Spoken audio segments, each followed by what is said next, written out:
Okay, hello. So I'm Sally Campbell, and I'm sharing this presentation with Marilyn Frankel. We are both Master Gardeners, and we do a fair amount of our Master Gardener volunteering at the demonstration garden at Multnomah County. And part of our Master Gardener mission is educating home gardeners on sustainable gardening methods, and dry farming definitely fits into that category. Next slide. So we have a 900 square foot area in our demonstration garden that since 2019 we've used as a dry farm demonstration area. It is partially shaded. It's got kind of rocky soil, and it was part of the 2019 site suitability trial. Matt worked with us on this, and it probably has one of the less suitable sites for the group of farms that were part of this trial. But nevertheless, we've had a fair amount of success with it. I might also mention that the wind factor at this site is fairly low. We typically use starts for all of the plantings that we've done in it. And we haven't fertilized at all except for liming a number of years just to get the pH up a little bit. So next slide, please. So I'm glad that Matt gave his tomato talk already, because he talked about some of the things that we have done, and we have participated with him on these, such as in our first year, we were part of the density trial, where we looked at different spacings for early girl tomatoes and for North Georgia Candy Roaster winter squash. So we had the two spacings at 40 square feet per plant and 20 square feet per plant. And all the plants were provided by OSU, as well as helping with our design and actual planting day. Next slide.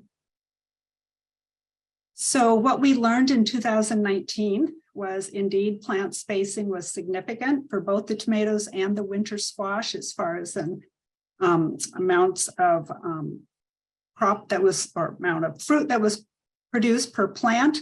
And you can see in those two little tables that the low density, which is the wider spacing, we had about 32.5 pounds per plant for the tomatoes versus 19 for high density. And with the squash, the low density was 17 pounds per plant versus about 13. We also found that blossom end rot was much lower in the low density tomatoes versus high density, despite the fact that these were all early girls. And it was really significant. Well, I don't know if it was statistically significant, but high density was about 41% blossom end rot, and low density was 4.6. So that's quite a bit lower. Our overall production that year was 565 pounds for the whole site. Next slide. So in 2020, we took a break year during COVID. We actually planted at this area, but it was planted late and we irrigated. So we got going again in 21 with dry farm test, and we did we participated in the OSU tomato variety trial. We had 10 blossom end rot resistant tomato varieties. 3 of these were grafted and ungrafted in the center of the area. They all were at a 4x4 spacing, and all the plants were provided by OSU, as well as helping with the design. So, and we had 3 varieties of hanging tomatoes, which were fun. They didn't produce a lot, but it was really interesting to have them as part of the trial. Next slide, please. So what we learned were that grafted plants indeed produce more than ungrafted. We had almost no damage on the foliage or the fruits from the heat dome in late June. And as Matt alluded to, our biggest cause of damage and defect was sunburn following powdery mildew infection that defoliated a lot of our plants. We just had high humidity mornings for, it seemed like several weeks running, that I think that's why we had all the powdery mildew. We had a sort of an informal taste test of a bunch of the varieties, I think in August, and nobody was really super impressed with any of the varieties flavor wise. I don't know if it was the weather or maybe it's just the varieties. Our overall production for the site that year was 750 pounds. This is the highest in the 3 years that we've done dry farming on this area. Oh, and the little graph down below shows the 3 varieties that had grafted and ungrafted plants. And the bottom 3 bars were the grafted ones, and they outperformed the ungrafted for their fellow ungrafted. Anyway, the comparison for each variety. And the Cosmonaut Volkov was the big winner as far as the amount of fruit. And I am now going to turn it over to Marilyn, and she's going to talk about what we did in 22 and what we're looking forward to for this coming year.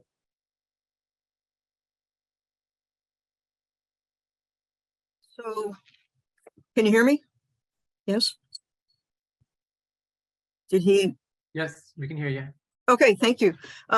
So in this past year, in 2022, we decided that what we really wanted to do as an education garden was to show individuals in the urban area what they might be able to try to do dry farm in their backyard or front yard or wherever they are. So we wanted to try some basic vegetables that most gardeners might put in their yard. So we started with winter squash. The 3 types that we had were Small Wonder Spaghetti, Zeppelin Delicata, and Sweet Meat. We had zucchini, Dark Star, Castata Romanesco, Scallop. We had grafted tomatoes, Black Crim and Big Beefy, and ungrafted Stupici and Sun Gold. We had melons, Cream of Saskatchewan, watermelon, D'Artagnan, Charente, and the new Athena. We also tried 7 different varieties of dry beans, and you can see pictures below of all the different types of vegetables that those are all from the dry farm. The larger picture above was our original spacing for the beans. Next slide. So this slide shows, it looks complicated, but it's not. It's actually a drafted picture of our plot, and it explains that each plant that we had to have different spacing. So it got pretty complicated. But the B's are beans, the T's are tomatoes, the M's are melon, the S was zucchinis and summer squashes, and the W's are winter squash. And it's hard to read how small that one table is, but that's just the square foot per plant and how we had to plot it. Thank you. Next. So what we learned, we found that the zucchini and the grafted tomatoes were very productive. In fact, people would come through our garden, which happens quite often, and look around and all of a sudden just go aghast at how much tomato we had and at this one very large Cream of Saskatchewan watermelon. The rest of the melons, because of weather and soil temperatures, early on last year, I think if everybody remembers, we had up here in the Northwest a very cold spring, wet, cold spring. We had difficulty establishing the melons. Their ripeness was difficult to determine on most of those melons. But once we did have 1 or 2, we opened them up and tasted them, and the melon flavor was terrific. We had squash bug damage on the squashes. We hadn't had that much before. but we think that it was pretty bad in the dry farm due to the stress that dry farming puts on plants. They seem to attack the dry farm squashes more so than what was in our regular irrigated sides. We found that dry beans had a difficult time in our small plot. It could have been that there is a little more shade at that end. We're not sure, but it is our conclusion that perhaps dry beans are not a good option for people in a small urban backyard area. Next slide. We are looking forward to 2023. We haven't designed what we're going to do yet. We would like to ask if anybody has suggestions or has tried flowers in a dry farm condition. We have, we'd like to mix that with tomatoes. We have a lot of people that are still interested in continuing with the grafted tomatoes.